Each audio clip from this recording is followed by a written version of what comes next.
Hi everyone, I'm 2 News Chief Meteorologist Brett Anthony here inside the studio with a little lesson on the difference between freezing rain and sleet. There was a lot of talk about the potential for freezing rain and sleet this week, but fortunately this weekend we don't have anything like that in the forecast. So, what is sleet? What is freezing rain? Well, sleet falls as ice pellets. It bounces off of roofs, windows, and windshields, and you can hear it, and it accumulates like snowfall. Freezing rain, on the other hand, falls as rain, and when it hits a surface that's at 32 degrees or colder, it freezes on contact. Freezing rain is really what we have to worry about when it comes to ice storms.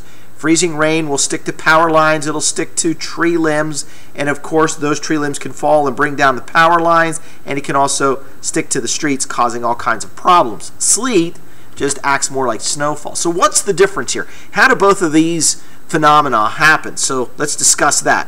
Well, first of all, both types of precipitation start as snow at about 15,000 feet or 10,000 feet, and they start to fall through the atmosphere. They encounter a warmer layer here in this light brown, and it melts into rain.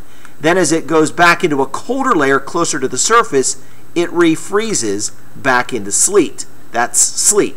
Freezing rain, on the other hand, yes, it starts as snow, but it encounters a thicker layer of warmer air, and so it melts all to rain, and it has less time to refreeze back into sleet. So typically it falls as rain, then it hits the surface where it's 32 degrees or colder, and it freezes on contact. So thus freezing rain. Now there is some freezing rain in the forecast for tomorrow out in West Texas, not here in Oklahoma, but in West Texas. Notice we're at 36 degrees.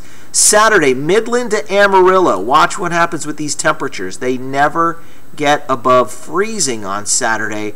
Midland does, so that'll probably change over to some sleet or just plain old rain. But Amarillo stays at 32 throughout the day, so there's a good chance that they will have maybe an ice storm with freezing rain out there. Hopefully it'll change over to snow for them. So that's the difference between freezing rain and sleet. Any questions, you can shoot me a question at brett.anthony@kjrh.com. You can also follow me on Twitter at @TheBrettAnthony or on Facebook. I'm there too. Thanks for stopping by, kjrh.com. Have a great weekend.